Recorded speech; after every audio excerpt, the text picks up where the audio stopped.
자, 그럼 지금부터 6.25 전쟁 납북 피해 구제법 통과 전략 제4차 학술 세미나를 시작하겠습니다. 네, 작년 한 해 동안 전시납북 피해 가족회에는 좋은 소식들이 많이 있었습니다. 그중 하나가 바로 3번의 학술 세미나 개최의 결실로 국회에 3건의 법률안이 발의됐다는 것인데요. 그 결과 매년 6월 28일이 국가기념일인 6.25 전쟁 납북자 기억의 날로 제정이 됐고요. 나머지 2건의 법률안은 현재 국회 소위원회에 올라가 있습니다. 오늘의 제4차 학술 세미나에서는 현재 발의되어 있는 이 법안들의 진행 사항을 검토하고 법률안 통과 전략에 대해서 논의할 예정입니다. 이어서 오늘 세미나에 함께해 주신 내빈분들을 소개해 드리겠습니다. 제가 소개해 드리면 호명되신 내빈분께서는 잠시 자리에서 일어나 주시고요. 큰 박수로 환영해 주시면 감사하겠습니다. 먼저 김병기 의원님 참석해 주셨습니다. 여러분 큰 박수 부탁드리겠습니다. 이어서 구작은 의원실 원치환 보좌관님 함께해 주셨습니다. 통일부 납북자 대책팀의 차덕철 팀장님께서도 자리해 주셨는데요. 네, 잠시 지금 자리를 비우신 것 같은데 네, 그럼 이렇게 진행하도록 하겠습니다. 다음은 오늘 학술 세미나의 개회사가 있겠습니다. 6.25 전쟁 납북 인사가족협의회 이성희 이사장님께서 개회사를 전해 주시겠습니다. 여러분 이사장님께 뜨거운 환영의 박수 부탁드리겠습니다. 안녕하세요. 6.25 전쟁 납북 인사가족협의회 이사장 이성희입니다. 먼저 이 세미나에 참석해 주신 가족회 회원 여러분들과 김병기 의원님을 비롯해서 여러 귀빈들께 감사의 인사를 드립니다.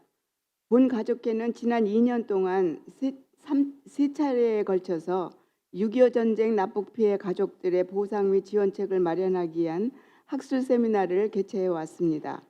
2023년 1차 학술 세미나에서 보상 및 지원책을 마련하기 위한 시작의 동력을 얻게 되었다면 작년 2024년에는 2번의 학술 세미나로 그 실제 추진으로 들어가는 가속 페달을 밟아서 3개의 법률안이 발의되었습니다.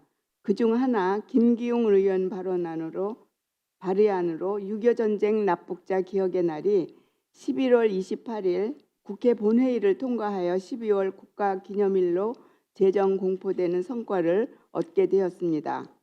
이제 오늘 제4차 학술 세미나에서는 현재 국회에 계류되어 있는 전시 납북 피해 가족들을 위한 보상 및 지원 법률안이 속히 통과될 수 있는 전략을 구체적으로 논의함으로써 그 법률안이 꼭 통과돼서 75년 동안 계속되어 온 전쟁 납북 피해 가족들의 아픈 상처가 조금이나마 위로받을 수 있게 되기를 바람하지 않습니다.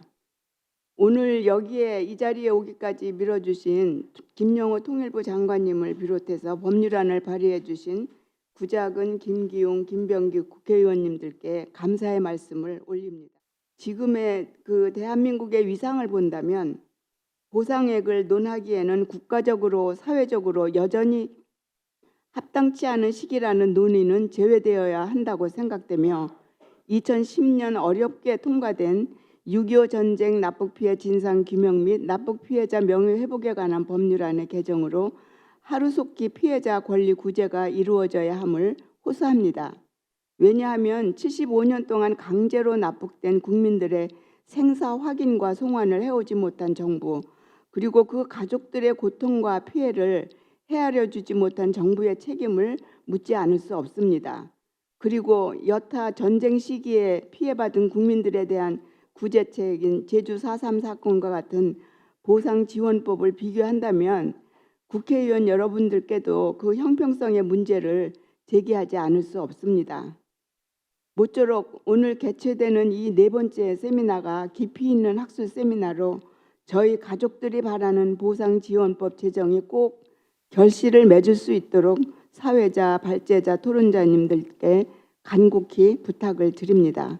아울러 여기 계신 많은 분들의 격려와 지지 그리고 도움을 부탁드리는 바입니다. 오늘 이 세미나를 위해서 애써주신 모든 분들께 다시 한번 감사를 드리며 말씀을 맺겠습니다. 감사합니다. 네, 이성희 이사장님의 개회사였습니다. 고맙습니다. 이어서 김병기 의원님께서 축사를 전해 주시겠습니다. 의원님을 모시겠습니다. 여러분 큰 박수 부탁드리겠습니다.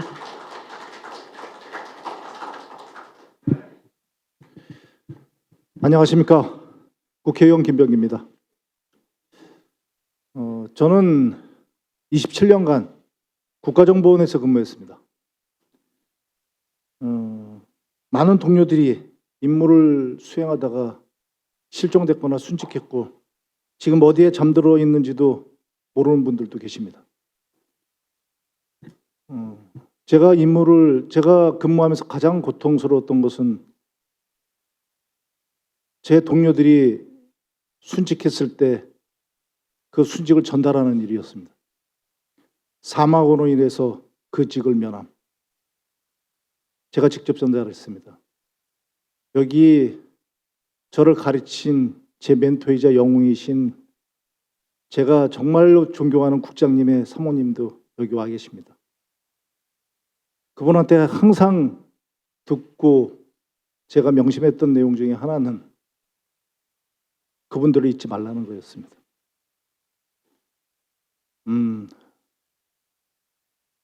저는 지금도 가끔 꿈을 꿉니다. 사실은 걔가 죽지 않았대. 그래서 그 명령을 갖다 취소해야 했는데 그런 걸 갖다 기쁜 마음으로 꾸는 꿈을 가끔 꿉니다. 제 고통이 이러할진데 그 가족들이나 그 당사자의 고통은 어떠했을지 사실 잘 가늠이 되지 않습니다. 저는 6.25 전쟁 중 납부되신 분들과 그 가족들의 고통이 이거보다 못하다고 생각하지 않습니다. 오히려 시간이 지날수록 그 고통이 점점 더 배가 됐을 것이라고 짐작할 뿐입니다. 정의가 너무 지연되고 있습니다. 국가를 위한 헌신과 희생에 정당한 보상이 따르지 않는다면 그 국가는 유지될 수 없을 것입니다. 지금까지 피해 회복의 사각지대에 놓여 있었던 6.25 전쟁 납북인사 가족들의 아픔이 조금이라도 치유될 수 있도록 최선을 다하겠습니다. 그리고 오늘 이 세미나에서 좋은 아이디어들이 많이 나오기를 기대합니다. 저도 오늘의 세미나 결과를 바탕으로 해서 법률의 통과에 이 법률이 하루라도 빨리 통과될 수 있도록 최선을 다할 것이며 다시 한번 오늘 이 자리에 참석해 주신 분들께 감사의 말씀드립니다. 좋은 하루 되십시오. 고맙습니다.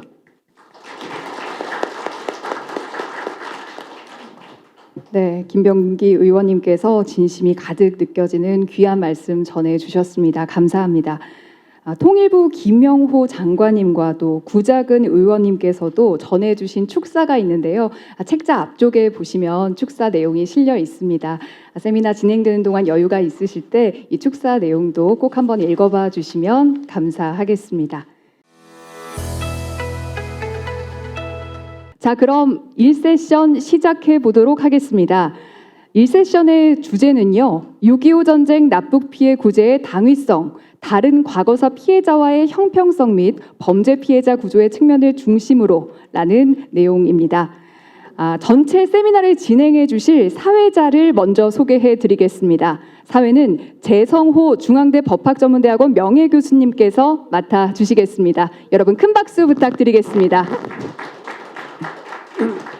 이어서 1세션 발제엔 통일과 북한법학회장 박정원 국민대 교수님께서 함께해 주시겠습니다. 박수 부탁드리겠습니다. 이어서 토론은 통일연구원 이규창 선임연구위원님께서 함께해 주시겠습니다. 자, 그럼 지금부터 재성호 교수님께서 진행해 주시겠습니다. 네, 소개받은 중앙대 명예교수인 재성호입니다. 오늘 이렇게 귀한 자리에 초대를 받아서 좌장을 하게 된 것을 기쁘게 생각합니다. 지금 그 발제 토론자에 대한 소개가 있으니까요. 제가 뭐 자세한 얘기는 추가하지 않도록 하고요. 이 발제를 시작하도록 하겠습니다. 우리 박 교수님께서 한 30분 내외로 먼저 발제를 해주시겠습니다. 네, 안녕하십니까. 방금 소개받은 국민대학교의 박종원입니다. 통일과 북한법학회 회장으로 소개를 받았고요. 또 제가 관계하고 있는 이 사단법인 과거청산통합연구원이 있습니다. 거기에서도 과거사 정리의 일환으로 6.25 전쟁에 대한 납북 피해 부분에 대해서도 연구하고 발표를 했던 기억이 있습니다. 제가 오늘 발표하게 된 연유는 2010년 이른바 전후납북자법에 관해서 글을 좀 쓴 것이 있고요. 그 당시에 이제 전시납북자 문제 관련해서도 논의됐던 그런 계기가 있지 않았나 싶습니다. 오늘 제가 발표를 맡은 부분은 6.25 전쟁 납북 피해 구제의 당위성이라고 하는 제목이고 큰 주제 범위는 첫 번째는 이제 과거사 청산 또 과거사 정리와 관련해서 여타 다른 그 피해 구제에 대한 입법들이 있었는데 유독 전시 납북 피해에 관해서는 배제되어 있다라고 하는 점에서 이런 다른 피해자와의 형평성 문제를 좀 다뤄보고요. 또 하나는 이제 우리 헌법에서 보장하고 있는 범죄 피해자 구조 권리죠. 구조권에 관련해서 전시 납북 피해자들이 이 우리 헌법상의 권리를 권리로서 보호받을 수 있는 그런 논리를 제공하는데 중점을 두어서 말씀을 드리고자 합니다. 박종원 교수님께서는 다른 과거사 피해자와의 형평성 문제와 또 범죄 피해자 구조의 측면 두 가지로 살펴주셨고 또 헌재의 결정 2022년의 헌재 결정을 또 이렇게 잘 지적해 주셨습니다. 헌법 그 자체로부터는 보상의 입법의 의무는 없지만 그럼에도 불구하고 4,777명은 국가 차원의 진상규명위원회가 조사에 결정한 그런 근거가 있고 이들에 대해서 나름대로의 보상책을 강구하는 것이 적절해 보인다, 바람직하다, 뭐 이런 것들을 잘 말씀해 주셨고요. 전시 상황의 특수성, 또 자국민 보호 의무에 대해 있어서 본질적으로는 비슷한 면이 있다고 생각하지만 그걸 갖고 또 국가가 좀 책임을 지는 것을 좀 면책이 되려고 하는 것은 적절치 않다. 뭐 이런 말씀도 하신 것 같습니다. 예, 여러분 만나서 반갑습니다. 방금 소개받은 통일연구원의 이규창입니다. 박정원 교수님 발표에 대해서 토론을 맡게 되었습니다. 박정원 교수님께서 이제 헌법 또 법률의 관점에서 전시납북 피해 구제의 당위성을 잘 말씀해 주셨고 특별히 거기에 대해서 뭐 덧붙이거나 이의를 제기할 만한 내용은 없는 것 같습니다. 특별히 이제 헌법재판소의 판결을 근거로 해서 전시납북 피해에 대해서도 이를 보상한다는 방법을 강구하는 것이 바람직하겠다 이런 걸 피력해 주셨고요. 또 전시납북, 전후납북 우리가 이 법을 두 개로 이렇게 나눠서 하고 있는데 전시납북자가 전후납북자법에 비해서 보상 체계가 미흡한 것은 형평에 있어서 좀 문제점이 있지 않느냐 그런 문제 제기를 하셨고 또 전시납북과 전후납북이 이게 전쟁과 관련이 있기 때문에 본질적인 차이는 찾기 어렵다는 점도 덧붙여 말씀해 주셨습니다. 다 적절한 지적이신 것 같습니다. 또 비교법적인 차원에서 다른 과거사 사례 법률 뭐 국제사회에서는 과거사라는 용어보다는 전환기 정의라는 말을 많이 쓰는데요. 제주 4.3 사건법이 오늘 이제 많이 강조하셨고 나중에 이 법을 개정을 하면서 원래는 없었던 규정인데 보상과 관련된 규정이 들어갔습니다. 그래서 보장 입법을 확대한 걸 이제 강조하셨고 그거에 따라서 전시납북자법도 좀 입법적 개선이 필요하지 않겠느냐는 걸 강조하신 것 같습니다. 특히 이제 박정원 교수님께서 우리가 좀 주목해야 될 것이 이게 전시납북 이거를 이제 범죄 피해자 전시납북을 이제 범죄 관점에서 봤고 범죄 피해 구조가 좀 필요하지 않겠느냐는 점을 좀 말씀해 주셨습니다. 그래서 제가 이 국제법에서 범죄 피해와 관련된 국제법에서는 납치를 이제 강제 실종으로 보거든요. 그래서 그걸 좀 제가 보완해서 말씀을 드리는 것으로 이제 토론에 가름하고자 합니다. 박사님이 토론을 잘 해주셨는데 이거 국제법의 관점에서 보면 25페이지에 나오는데 2005년에 유엔 총회에서 결의를 통해서 하나의 가이드라인을 만들었습니다. 그래서 국제인권법 피해자, 국제인도법 피해자에 대해서 뭐 중대한 심각한 이런 수식어가 들어가지만 그 피해자에 대해서 배상 및 지원을 하라는 원칙 내지는 가이드라인을 설정했거든요. 이 가이드라인은 이 국제인권단체들이 굉장히 중요시 하십니다. 이것이 조약이나 관습법은 아니지만 하나의 가이드라인으로서 그래서 세계 여러 나라의 과거사 진상규명 및 피해 보상을 하는데 이 하나의 어떤 전범처럼 원장처럼 이거를 다 원용을 해요. 우리 국내외 인권단체, 해외에도 마찬가지고. 제가 좀 말씀드려 볼게요. 네. 지금 이제 얘기하신 걸 이규창 박사님은 이제 국제법에서 얘기를 하셨고 박정문 교수님께서는 그 이제 전후 전시납북자법 또 이제 형평성의 문제를 얘기를 해주셨는데 저희가 듣기는 그 6.25 전쟁 때 아직도 이렇게 국제법이나 이런 환경이 바뀌어 있는데 아직도 그 전쟁이라는 그 특수 상황에서 그 피해받은 거에 대해서 다른 피해도 똑같이 있는데 전쟁이라고 그래서 전쟁 납북자만 해당이 되는 그런 형평성의 문제를 얘기를 하시는 게 있어요. 그래서 그런 거를 저희가 이제는 그런 논의에서는 좀 벗어나야 된다고 생각이 되는데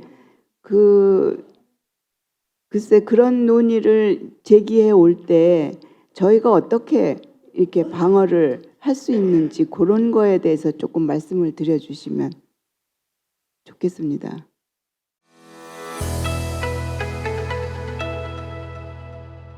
자, 그럼 지금부터 2세션을 시작하겠습니다. 2세션은 6.25 전쟁 납북 피해 구제를 위한 전시 납북자법 개정의 입법 환경을 주제로 진행되겠습니다. 2세션 또한 재성호 교수님께서 계속해서 좌장을 맡아주시겠고요. 발제에는 전환기정의 워킹그룹의 법률 분석관이신 신희석 박사님께서 함께해 주셨습니다. 여러분 박수로 환영해 주시길 바랍니다. 이어서 토론회는 한국국가전략연구원 북한연구센터장이신 이영종 정치 칼럼니스트 함께해 주셨습니다. 박수 부탁드리겠습니다. 네, 그럼 이 세션 진행 부탁드리겠습니다.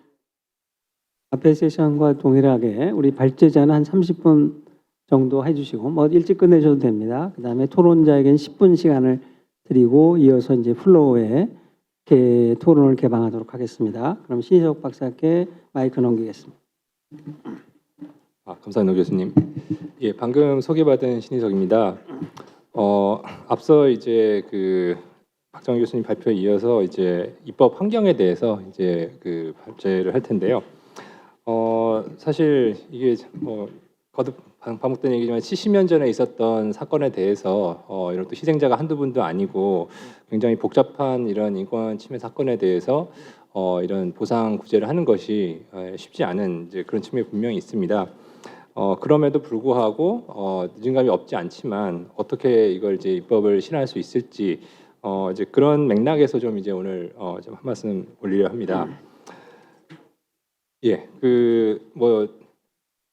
아까 앞서 이규찬 박사님도 언급해 주셨지만 사실 이제 이런 보상이라는 거는 이제 뭐 국내법 차원에서 당연히 이제 논의가 필요하고 실제 이제 이행이 된 건 국내법이지만 이런 국제 사회에서 이제 국제법상으로도 이러한 이제 피해자분들의 보상 권리는 사실 이제 널리 인정이 되고 있습니다. 저희가 경험상 어떤 뭐 정교하고 치밀한 전략보다도 정부의 정책적인 관심, 특히 거기에 정부 고위 당국자들이 얼마나 자기가 소명을 가지고 하느냐, 아니면 그냥 어떻게 정권에 잘 빌붙어 가지고 와가지고 잠깐 월급 받는 재미로 법인카드 쓰는 재미로 있다가 축사나 하고 다니다가 가느냐, 이런 부분들 또 특히 뭐 정치권의 합의 도출이 얼마나 중요한지 이런 거 저희가 절감을 하고 있습니다. 오늘 그 이 장소가 이곳에서 열리는 것들 또 뭐 이런 것들도 그런 부분을 이제 반영한 거라고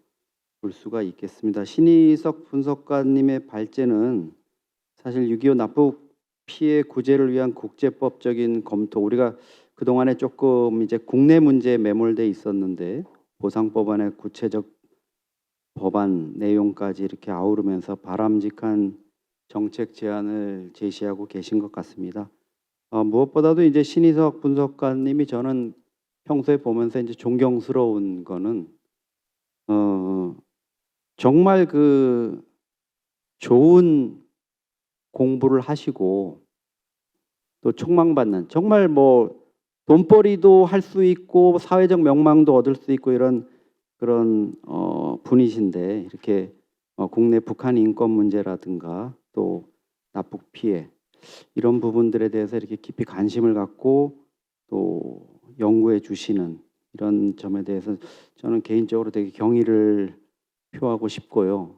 또 전환기 정의라는 게 우리한테 낯선 거지만 이분들이 지금 이렇게 치밀하게 연구해 두시는 것들이 우리가 남북한 사이의 어떤 통합 또 북한 체제를 어떻게 자유민주주의 시장 경제로 전환시키는 과정에서 그동안 이제 김정은의 어떤 전범 행위라든가 또 그 북한 고위 관리들의 인권 유린 행위라든가 이런 것들을 규명하고 처벌하는데 좋은 그 기초가 될 것이라고 생각합니다. 네, 이 세션에 주제 발표 토론이 있었고요. 이제 플로우의 그 질의 토론을 개방하는데 아까 이 세션에 질문하실 시간이 없어 못하신 분 먼저 마이크 그 손 드신 분 한번 말씀해 주시면 좋겠습니다. 김정은한테요. 저희가 우리 6.25 납북자가 김정은한테 배상을 받아야 되겠다는 우리 대한민국 판결을 받았거든요. 김정은한테 승소를 했습니다. 예, 그래서 지금은 이제 압류하고 이제 그 진행을 하는 수 있는 그 조건에 추심금 있는데, 소송. 네. 예, 그거가 이제 우리 지금 구제법 통과에 어떻게 작용을 할 수 있을지, 예, 그거를 좀 건의드리고요. 좋은 쪽으로 좀 네. 일단은 해주시고. 보상입법이 없으니까 예. 이제 직접 피해자인 이제 전시납북자 가족들이 자구책의 일환으로서 소송을 내서 이제 예. 구제를 받으려고 하는 네, 거고 네. 그 나름대로 그것도 의미가 있는 거죠. 어쨌든 그러니까 저기는 지금 이제 말씀해 주신 것도 구상법 같은 것도 말씀해 주셨잖아요. 네. 그러니까 우리가 이제 그 일단은 정부에서 책임을 지어 주시고 구상법으로 김정은한테 청구해 주시면 좋겠어요.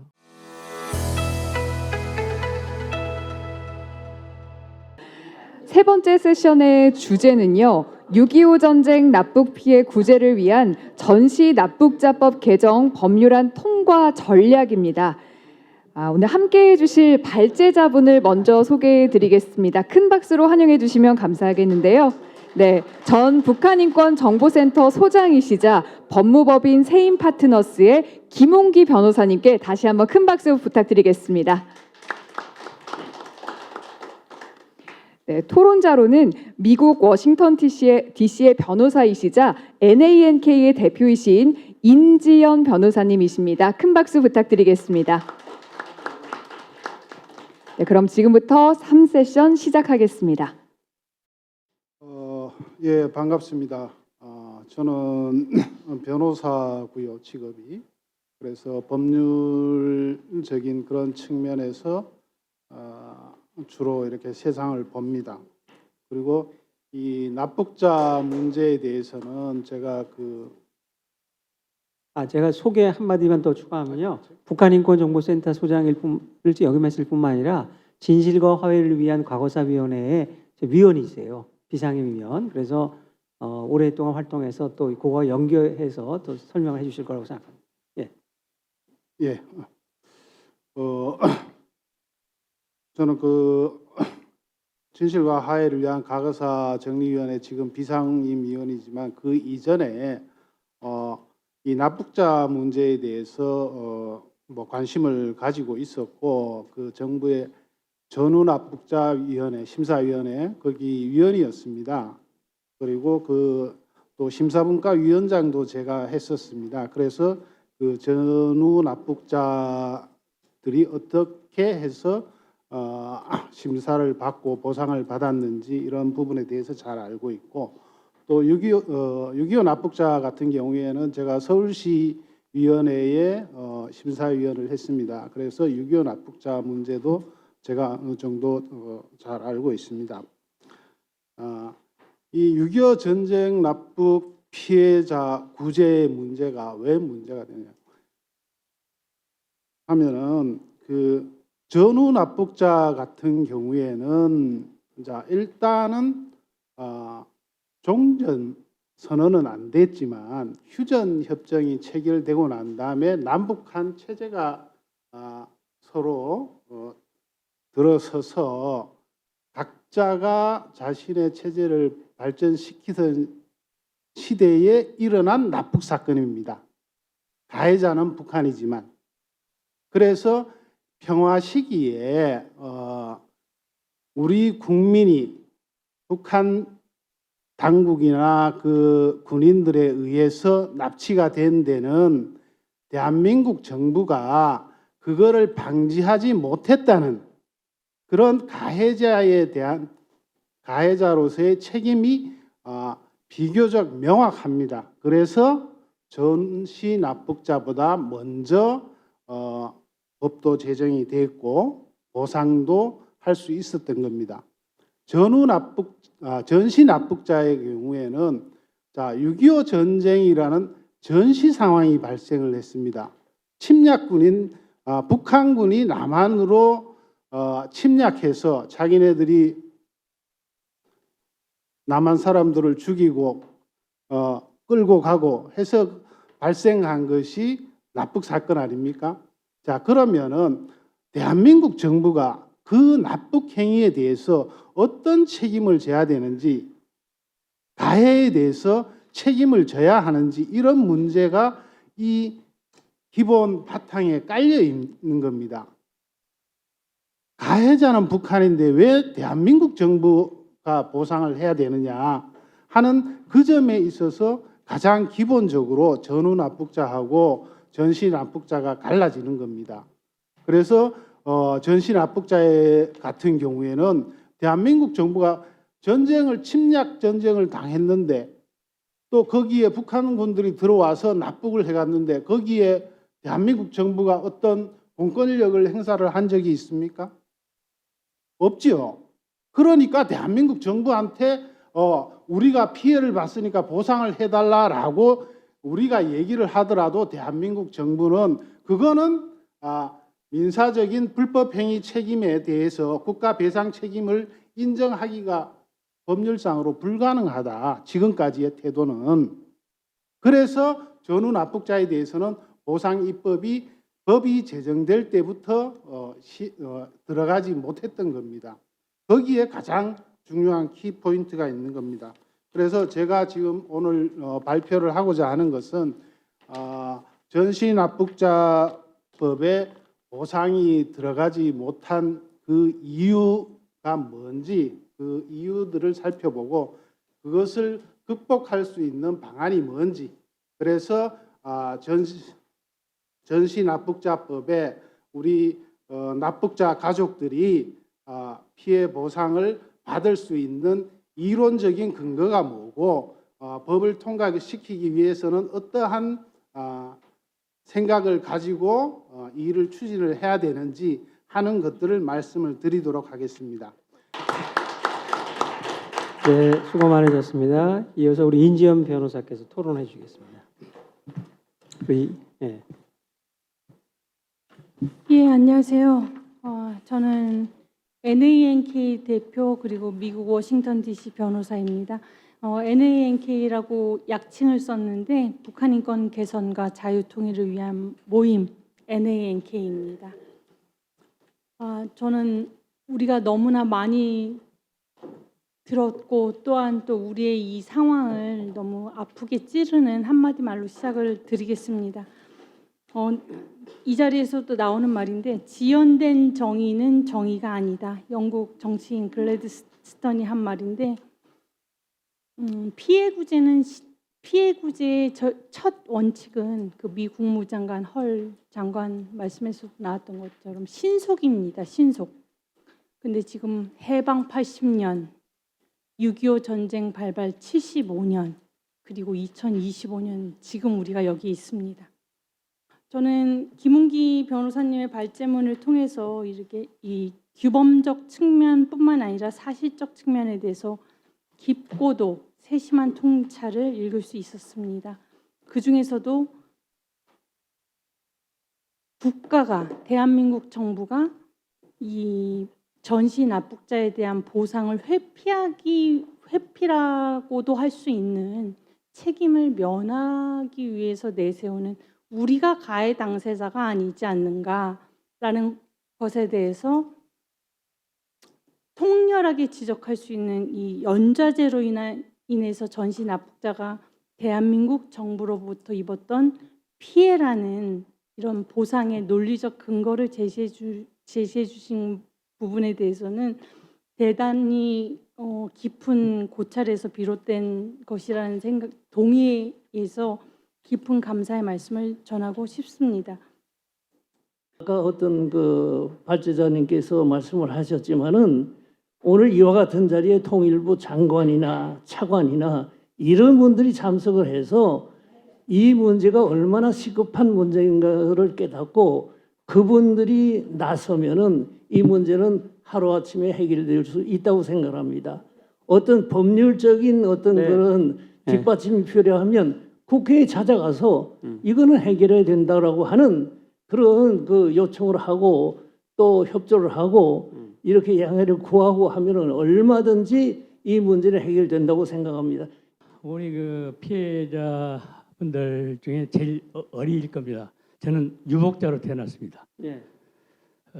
제가 이 자리에는 참 오면은 눈물만 나기 때문에 이것만 생각만 하면은 눈물이 나서 말을 이을 수가 없어요. 그러나 제 나이 이제 75이다 보니까 이제는 여기에 참여를 좀 하고 그렇습니다만 제가 말씀드리고 싶은 것은 지금 중요한 우리의 소원 희망사항은 거의 다 나왔습니다. 오늘 내용들이. 그리고 그동안에 지금까지 이루어지지 않았던 그런 사항도 충분히 이제 이야기가 나왔고요. 그래서 거기에 대한 것은 이제는 이제 실행이라고 봅니다. 그래서 변호사님께서 아까 말씀하신 그 내용을 그대로 조금 속도감 있게 행동으로 옮길 수 있는 그 방안이 있다면은 우리가 할 수 있는 거, 우리 회원들이 할 수 있는 일이 있다면은 우리가 해야 할 거고 또 이 앞에서 성각자처럼 이렇게 일해 주시는 여러분들이 또 해야 할 일은 좀 해주시면은 참 좋겠다 하는 말씀을 좀 드리고요. 통일부에서 뭐 했는가 하면은 6.25 전쟁 납부자의 그 숫자를 518명으로 보고를 했어요. 그래서 이사님 들고 저도 막 나서서 야단을 치고 했지만은 어떻게 우리 뭡니까 10만 숫자인데 어떻게 518명이냐. 그때 미국의 영사관이 있었고 일본의 대사 뭡니까 대리인도 와서 매구미 해가지고 전부 지원해주더라고요. 6.25 전쟁 납북자가 518명이 맞다 이거예요. 제가 그냥 너무 말을 많이 해서 죄송한데요. 제가 그냥 뭐 발표 토론자도 아닌데 한 가지만 더 말씀드리겠는데요. 우리가 그 6.25 전쟁 납북 진상규명위원회가 6년 6개월 활동하면서 이제 납북 뭐라 그럴까 백서를 내잖아요. 그러니까 전시 납북 피해 보고서를 내잖아요. 근데 그 보고서를 완료하는 게 사실은 2017년 5월입니다. 4월 말에 우리가 국무총리 대통령 권한대행인 황교안 총리한테 보냈어요. 탄핵 때문에 이 보고서를 제대로 배포되지 못할 거와 전전긍긍해가지고 그거를 제대로 널리 알리지 못했어요. 그게 뼈아픈 겁니다. 지금도 뭐 탄핵 경국인데. 네, 오랜 시간 동안 끝까지 경청해 주셔서 감사합니다. 지금 말씀하신 거는 지금 저희가 그 상징적으로 미아리 고개 그 공원에 추모비를 세우려고 계획을 하고 생각을 하고 있어서 그 통일부하고 의견을 조율하고 있습니다. 그래서 그것이 어떻게 될지는 아직 확정되지 않아서 이제 말씀을 드릴 수가 없는데 저희가 이제 상징적인 그 전시 납북자들의 그런 그 뭐 추모비가 되겠죠. 그런 곳을 이제 미아리 고개로 정해서 해보려고 하고 있습니다.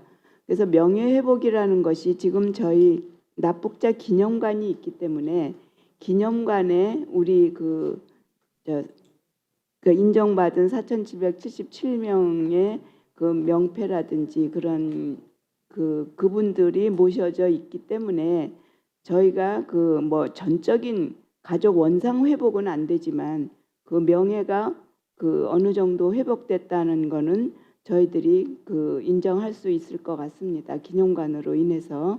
그래서 그 후에 더 후손들이 어떻게 그 기념관을 더 유지하고 이어져 가야 갈지 그런 거는 이제 쭉 차츰 이제 생각을 해보고 또 뭐라 그럴까요? 이런 기획도 해보고 할 텐데 그래서 저희가 김병기 의원이 법을 만들어 주시겠다고 해서 저희가 가장 우선적으로 생각하는 것이 이 가족회가 존속이 돼야 된다는 그런 생각 때문에 가족회의 운영 관리에 관한 그런 거를 좀 조항을 만들어 주셨으면 좋겠습니다라는 그런 제안을 제가 드렸습니다. 그래서 우리가 뭐냐면은 앞으로 이 마지막에 권고 사항을 할 때 앞으로 이거를 널리 알리고 근데 알릴 수가 없었죠. 아까 탄핵 정국이라서 그리고 교육도 하고 이 홍보도 하고 이거를 권고를 했어요. 정부와 시민사회 언론에 대해서. 그런데 이 문제를 계속 이슈화해야 됩니다. 그래서 아까 그래서 내가 납북자 연구단체나 또 교육 활동하는 데에서 지원 근거를 마련하면 좋겠다. 지금 북한 인권 교육은 뭐 어디서 하는 납북자 교육에 대해서 12주든 8주든 뭐 교육하는 데 없잖아요. 그러니까 그런 것도 한번 여러분들이 생각하시고 또 통일부에도 요구가 그런 사업을 또 가족회에서 할 필요도 있다. 그렇게 생각합니다. 자, 오늘 세미나 장시간 여러분들 4시간 20분 동안 여기 앉아 계셨는데요. 고생 많이 하셨고요. 또 그래도 나름대로 소기의 성과가 있었다고 생각합니다. 자, 다 박수를 치시고 오늘 이 모임 세미나를 마치도록 하겠습니다. 고맙습니다.